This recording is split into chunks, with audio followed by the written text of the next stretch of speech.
Hola, bienvenidos a una nueva exploración. Hoy nos vamos a sumergir, literal y metafóricamente, en uno de los conceptos más alucinantes y omnipresentes de la naturaleza, la mecánica de fluidos. A ver, no hace falta ser un físico teórico para sentir sus poderosos efectos. A veces, con darse un chapuzón en la piscina, ya notas que algo pasa, ¿verdad? Durante este análisis vamos a desentrañar juntos los misterios de la presión de los líquidos. Va a ser un viaje súper interesante que nos llevará desde la tranquilidad de la superficie hasta las aplastantes y oscuras profundidades del océano. ¡Arrancamos! Pero bueno, ¿qué le ocurre exactamente a un cuerpo humano al sumergirse en lo más profundo del océano? Imaginemos la escena. Un buzo, con todo su equipo, saltando desde un barco hacia aguas profundas. A medida que va bajando hacia el abismo, no es que simplemente esté rodeado de agua, es que está siendo literalmente abrazado por un peso inmenso e invisible. Para que nos hagamos una idea de las proporciones, un solo metro cúbico de agua ya pesa una tonelada entera. Y toda esa masa gigantesca está ahí, presionando sin descanso contra los pulmones, contra los oídos, contra cada centímetro de piel. Entonces, la gran pregunta es, ¿qué es exactamente esa fuerza invisible? ¿Y qué leyes de la física están moviendo los hilos aquí? Vale, vamos a sumergirnos de lleno en nuestra primera sección, la fuerza del agua, esa fuerza invisible. Antes de irnos a las profundidades con la teoría, necesitamos asimilar un concepto que es absolutamente crucial. La presión se define de una forma muy directa. Es, básicamente, la fuerza aplicada por unidad de área. Dicho de una manera más de andar por casa, nos describe exactamente cómo una fuerza se reparte sobre una superficie concreta cuando actúa dentro de un fluido. Y ojo, porque en los líquidos, esta distribución tiene unas características muy suyas, algo que la separa por completo de cómo se comportan otros estados de la materia, como los sólidos o los gases. Es un mundo totalmente distinto. Pasemos al siguiente bloque. Sección 2. Los factores que determinan la presión, o como nos gusta llamarlo, las variables de las profundidades. Fijaos, hay 5 factores fundamentales que dictan esta presión cuando un líquido está en reposo. Primero, tenemos la fuerza aplicada. Cuanta más fuerza externa haya, mayor será la presión resultante. Lógico, ¿no? Segundo, el área de aplicación. Y esto funciona al revés. Si aplicas esa misma fuerza en un espacio mucho más pequeño, la presión experimenta un aumento drástico. Tercero, la profundidad. Ya sabéis, cuanto más hondo bajamos, más se dispara la presión. Cuarto, la densidad del líquido, porque claro, un líquido más denso siempre va a ejercer una presión superior a una misma profundidad. Y por último, cómo no, la gravedad que influye directamente en el peso de ese propio líquido. Y ahora entramos en la sección 3, las matemáticas de la profundidad, o calculando la compresión. Y esto ilustra a la perfección cómo todas estas variables se unen en una sola fórmula súper elegante. Hablamos de la ecuación de la presión hidrostática. La presión es igual a la densidad del líquido multiplicada por la aceleración de la gravedad y finalmente por la profundidad. Es una multiplicación sencillita pero súper poderosa, porque convierte toda nuestra teoría abstracta en un peso físico muy real. Básicamente, a medida que aumenta la profundidad, también crece de forma exponencial el peso de toda esa inmensa columna de agua que descansa sobre nuestras cabezas. Vamos a poner esto en una perspectiva humana y tangible. A tan solo 10 metritos bajo la superficie, el cuerpo ya experimenta aproximadamente 1 kilogramo por centímetro cuadrado extra de presión. 1 kilo extra en cada centímetro.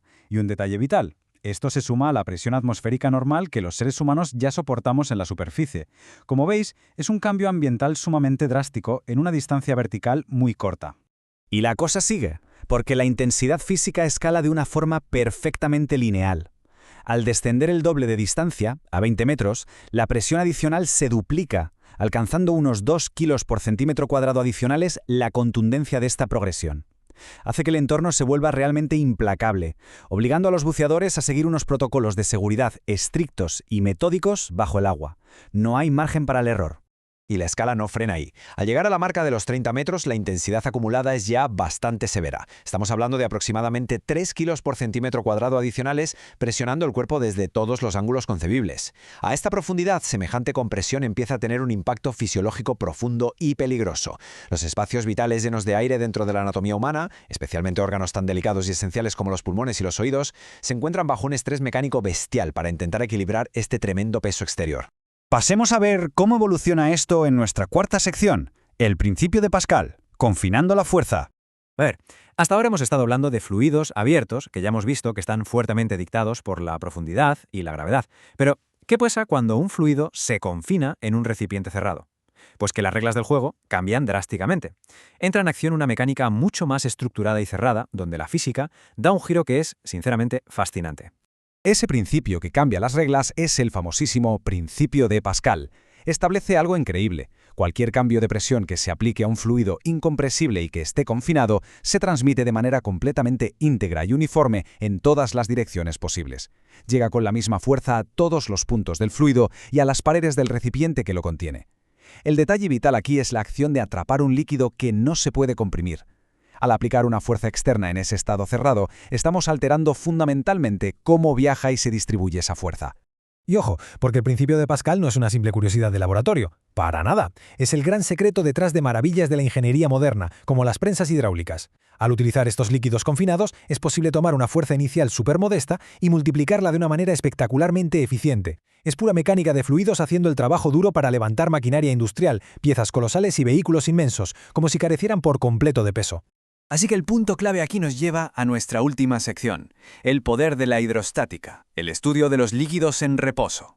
La disciplina que engloba todo lo que hemos visto hoy es la hidrostática. Es esa rama específica de la física, dentro de la mecánica de fluidos, que se consagra a estudiar los líquidos en reposo y todos los complejos fenómenos naturales relacionados con la presión que ejercen. Al final, esta es la base científica esencial que nos permite predecir el comportamiento de los líquidos bajo multitud de condiciones, entender cómo logran transmitir fuerzas y nos dota de la capacidad para diseñar esas aplicaciones tecnológicas tan avanzadas que dan forma a nuestro mundo moderno. Para concluir nuestra exploración de hoy, dejadme plantear un pensamiento. Si haber llegado a dominar las rigurosas leyes de la mecánica de fluidos nos otorga el poder monumental de aplastar coches con sistemas hidráulicos y a la vez nos permite la audacia de sobrevivir a las implacables profundidades del océano, ¿qué otras fuerzas invisibles del universo que nos rodean seremos capaces de desentrañar, aprovechar y controlar a continuación? Es verdaderamente inspirador pensar en todo lo que aún nos queda por descubrir, a partir de la simple observación de las leyes fundamentales de nuestro mundo. Nos vemos en la próxima.